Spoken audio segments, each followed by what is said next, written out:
Good morning, and welcome to this online service of Neshoba Unitarian Universalist Church in Cordova, Tennessee. I am the Reverend Beth Lefever, pleased and privileged to serve as the minister of this congregation, and I am so very glad that you were able to join with us this morning. I also would like to remind you that next week we will be joining our denomination's General Assembly in their closing worship service, which will be magnificent even on Zoom. So see the Friday Connections news next week for the Zoom link. Our opening words are by Christina, Rossetti, the poet. Lead lives of love, that others who behold your lives may kindle too with love and cast their lot with you. In a spirit of love, let us gather together in worship. And now Elaine Orland will light our chalice. As we celebrate Father's Day, a couple of quotes. Carole Coates said, "A father is a man who expects his children to be as good as he meant to be." And Charles Kettering follows with, "Every father should remember, one day his son will follow his example, not his advice." May we all be the light that we wish to see in the world. And with that, I will light our chalice this morning.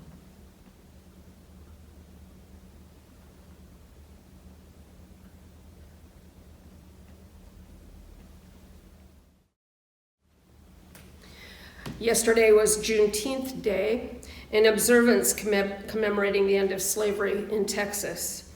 While it has long been a holiday in Texas and some other states, the Senate on Tuesday unanimously passed a resolution establishing June 19th as Juneteenth National Independence Day, again commemorating the end of slavery in the United States. The House was to vote on the measure Wednesday, but since I am recording this on Wednesday, I am not yet sure of the results, although I am confident and so very pleased. So a candle in commemoration of Juneteenth Day, celebrating the end of slavery in the United States.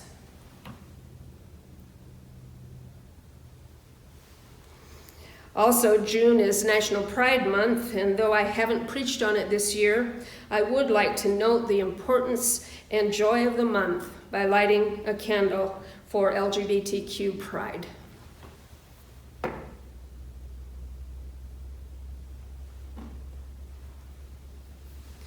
Thank you, Elaine.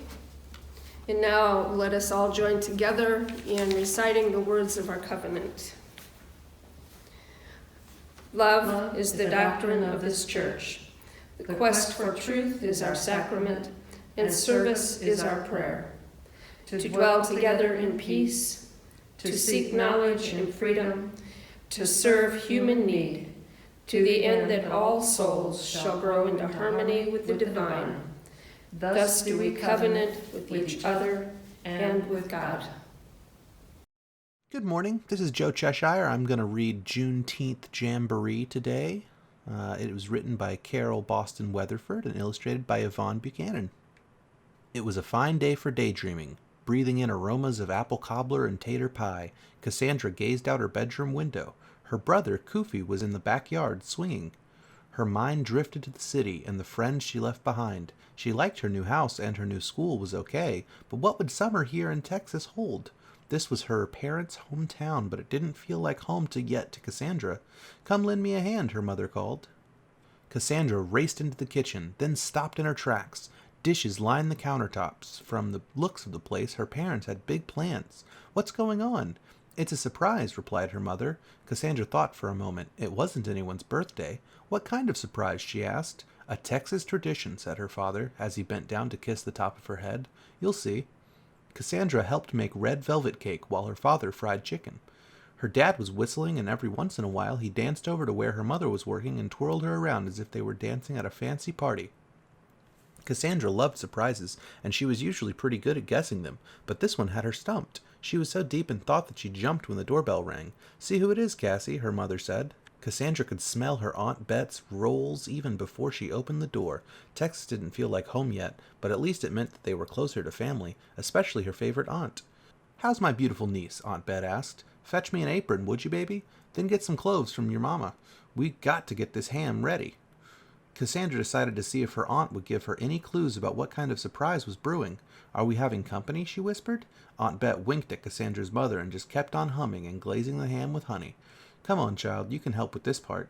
Cassandra carefully stuck cloves into the ham and placed pineapple rings on it. "My, that looks pretty," Aunt Bet sighed as she slid the ham in the oven. Koofy and Dad busily snapped string beans while Mama began packing a picnic basket. Cassandra had never seen so much food, but she was more curious than hungry. Why the feast? Memorial Day had passed and the 4th of July was still 2 weeks away. "Time to get dressed, Cassie," said Mama. "But I am dressed," said Cassandra. Her mother hurried upstairs. "Just you wait," she said, lifting a calico dress from a pine chest. "This is the best part of the surprise." Cassandra loved to dress up. In fact, her mother sometimes scolded her for going into her closet, and now she was letting her wear this beautiful dress. First her father dancing in the kitchen, and now this? Whatever the surprise was, it was sure making her parents act funny. She looked in the mirror. The outfit was yellow and blue, the colors of the Texas sun and sky. "My grandma made this costume for me when I was your age, and surprised me with it on this same day."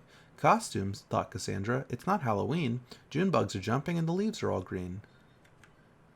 Dad honked the horn. Everyone piled into the car. Cassandra sat next to Koofy on the back seat, holding a cake plate and shooing her little brother's fingers away from the frosting. The car smelled just like the kitchen.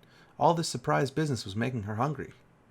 Within minutes they arrived downtown. They parked at the church and left the food in the fellowship hall. Then they walked to the square. It seemed like the whole town was there. Some girls from Cassandra's school walked arm in arm in their long skirts and pinafores. Her parents pointed to a banner that flapped in the breeze. "Juneteenth," giggled Cassandra. "What kind of word is that?" "Why, that's a surprise, honey," said Aunt Bet. "It means June 19th, Dad explained. That's when Texas slaves heard they'd been freed. President Lincoln signed the Emancipation Proclamation in 1863, but news didn't reach Texas until more than 2 years later. Nobody really knows for sure what took so long, but you'd better believe folks rejoiced when they finally found out." "Imagine," sighed Mama. Cassandra tried to picture what it was like for people to hear such news. "I bet they sang and danced and had a big barbecue," she exclaimed. Fiddlers began to play. Cassandra clapped. Aunt Bet slapped her hip. "I want to see the ducks," Koofy begged. He and Dad walked to the pond. At a picnic table, Cassandra learned to make a corn-husk doll. "I'll name her Lizzie," she declared. A girl in a pink pinafore leaned over to look at the doll. "Lizzie's my name, too," she said, smiling. As Cassandra introduced herself, Lizzie's mother called her from another picnic table. "I've got to go," Lizzie said, "but I'll see you later." Cassandra hoped so. A Texas summer might not seem so long with a new friend. "Look, balloons!" yelled Koofy, tugging Dad across the square. The family weaved through the crowd toward the balloon booth. "Can I have one?" Koofy blurted. "Not so fast," the balloon man said, giving them slips of paper. "First sign your name." "But there's already writing on it," said Cassandra. "Forever free," she read aloud. "Use the other side," said the man. He slid Cassandra's paper into a balloon and then blew it up while she helped Koofy write his name. "Hold on to it now," he urged, winking. Under a shade tree, women showed off baskets and brightly colored patchwork quilts they'd made with their own hands. On stage, masked dancers whirled grass skirts to African drum beats. Lizzie ran over and invited Cassandra to promenade around the square with the other girls in costume after dinner. Cassandra's parents were greeted by old friends they hadn't seen in years. A bearded man carving a cane spun tales of the first Juneteenth. Some folks say the messenger took 2 years to reach these parts because his mule was slow. Others say slave owners wanted to harvest one more cotton crop, so they kept the news from their slaves. Me, I don't know whether to blame the mule, the messenger, or the master. One thing's for sure, though. Freedom was a long time coming, but it was mighty sweet. Cassandra heard her father whisper, "Amen." At noon, the church bells pealed. The high school band marched down the street. A man on stilts towered over the crowd. A choir sang spirituals that slaves had once sung in the fields. Aunt Bet shook a tambourine and sang along. As the parade ended, the Grand Marshal said, "When the cymbals sound, let go of your balloons all at once." Clash! Clang! Hundreds of balloons carrying messages of freedom floated toward the clouds. Cassandra's eyes followed her balloon high up into the sky until she could no longer tell it from the others. She imagined slave families celebrating their newfound freedom, jumping, shouting, laughing, and crying, their spirits taking wing like birds released from cages. The balloon soared higher and higher. In the midst of her daydreaming, Cassandra felt Aunt Bet squeeze her hand and glimpsed her wiping a tear. "Don't be sad, Aunt Bet. You'll get another balloon one day." "I'm not sad, honey, just filled up. I'm so thankful that you're home and we're all together." "Me too," said Cassandra, giving her aunt a great big hug. "Me too." And that's the end. Every week, we afford our members, friends, and visitors an opportunity to contribute to our church, our movement, and all that for which we as a liberal religious tradition stand. It is good for us to give. It is good for us to extend our reach just a little beyond our comfort zone, to stretch ourselves a bit further than is fully agreeable. As exercise and study remind us of the blessings of being all we can be, giving to our church reminds us of the blessings of helping it be all that it can, in extending our values into the broader community and insistently carrying the voice of liberal religious freedom into a widely conservative culture. Our morning offering will now be shared.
My first reading is by Dr. Athena Staik, marriage and family therapist. Both sons and daughters may want to see their dad as a hero.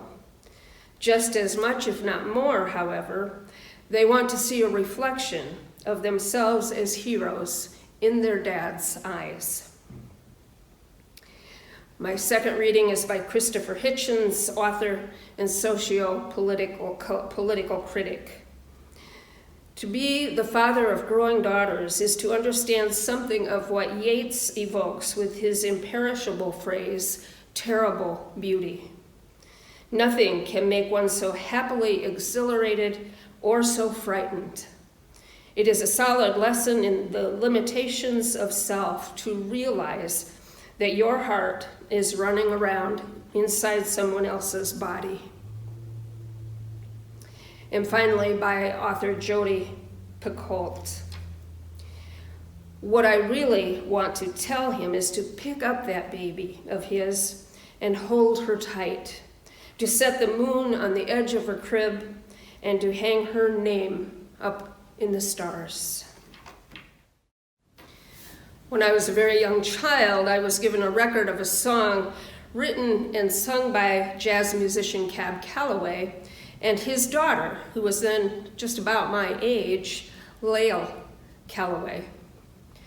I was enthralled by this song and played it over and over and over again.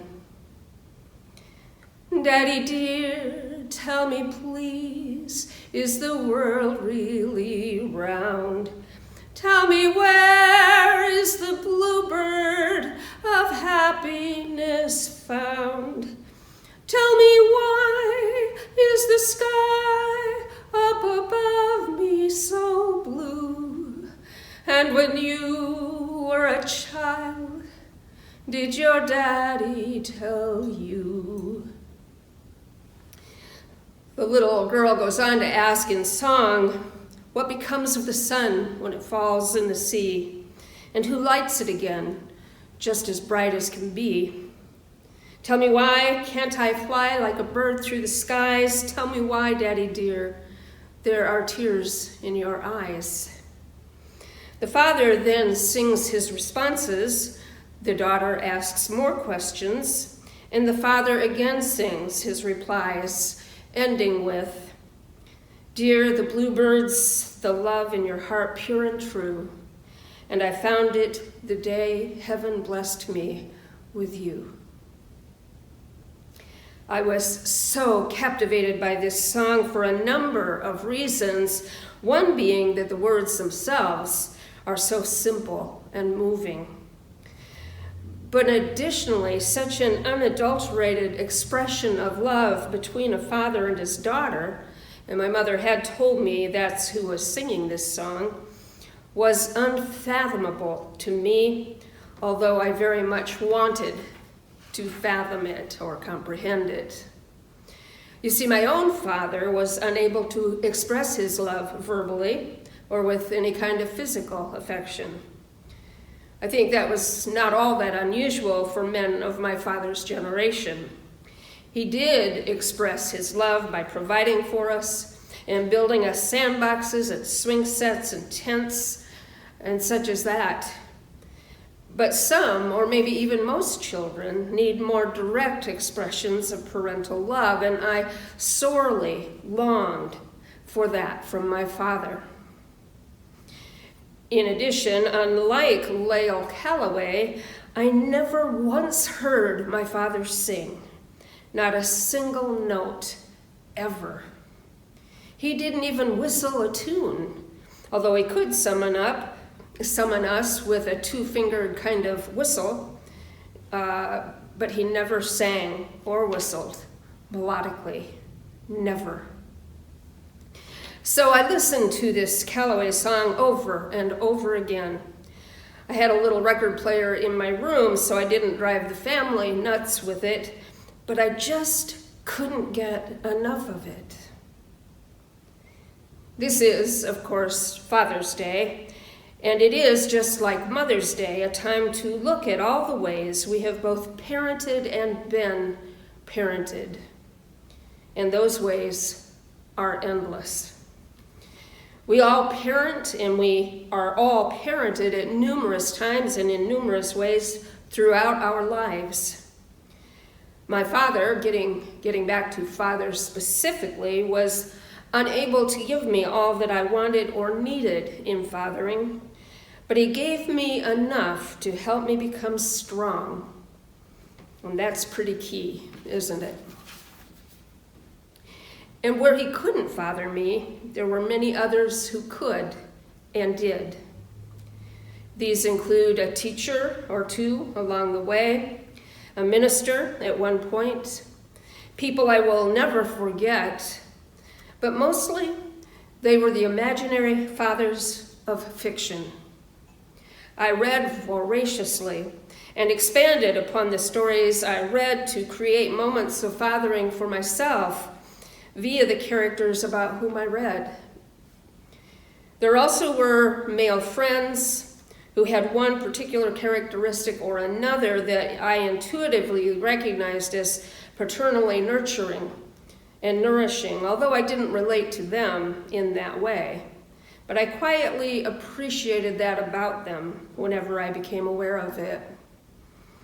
Occasionally, women fathered me for brief moments in time when they displayed a strength I needed and wanted to emulate, learned to emulate, or when they modeled persistence and drive and passion. I dare say I could probably find the occasional child or young person who was able to do the same thing for me, because I so very much believe we all parent one another in all sorts of ways. How great is that? But to have that love from a father that Christopher Hitchens discusses in our reading this morning, a love that feels to the father as if, quote, your heart is running around inside someone else's body, end quote. Well, my father may well have felt that way about his children, but he could not convey it at all. Such love is hard to convey, even in small portions, because to realize such a love, much less to express it, makes us really feel vulnerable. But vulnerability is a basic ingredient of parenting anyway, isn't it? And every other kind of caring relationship as well. So my wish for all parents, and on this day especially fathers, as well as for all of us who occasionally parent others, even when we are not parents, is that we learn to convey our love for others. We learn to let others know they matter and that we respect them and that we care.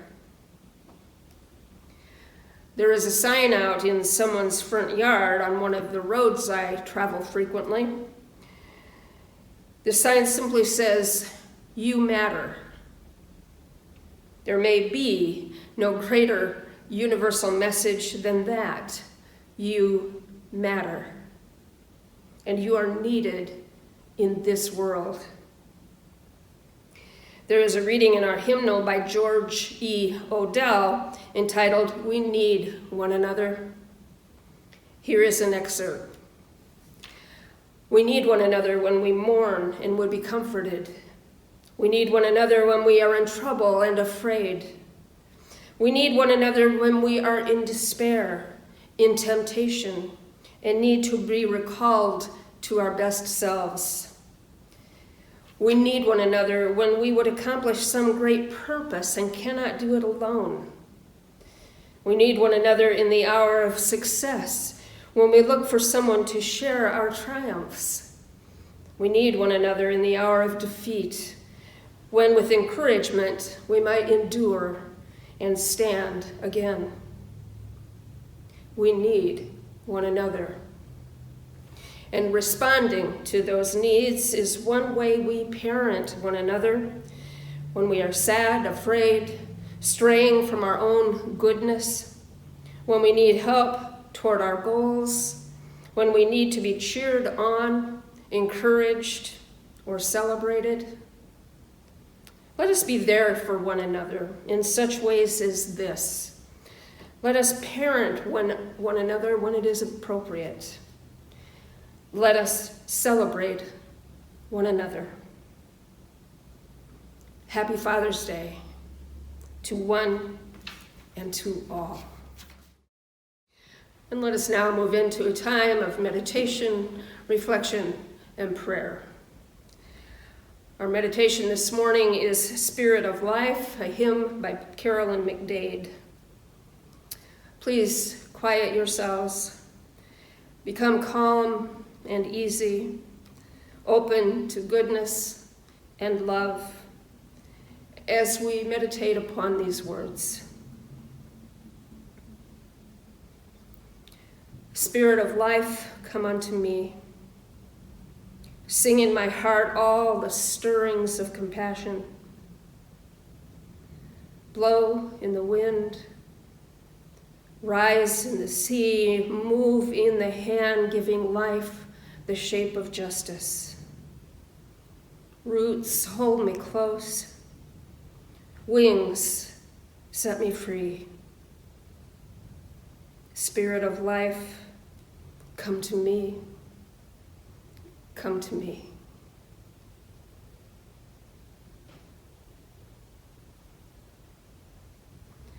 Amen. We have come together in love, soon to disperse in love. Love is as infinite as the holy is infinite, as the spirit of life is infinite, as the great mystery is infinite. None can be contained. All give the world, the universe, its extraordinary depths and heights and throbbing exuberance. Let us rejoice and be glad, as in love we depart. Amen. And until next week, blessed be.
This is Bill Seiler with another video recap of the most recent meeting of the Church Board of Directors.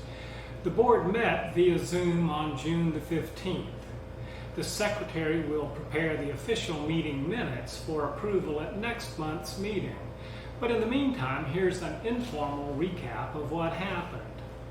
Before the meeting, the board got written reports from the minister, the Finance Committee, the Treasurer, and from our Director of Religious Exploration. Reverend Beth, Marcus Rostig, and Roger Labonte each went over some of the highlights of their written reports, and then we got an oral report from Chelsea Orland, our membership coordinator. Next, the board took up several items of new business. There is a federal income tax advantage available to Reverend Beth if we designate a portion of her annual compensation as a housing allowance.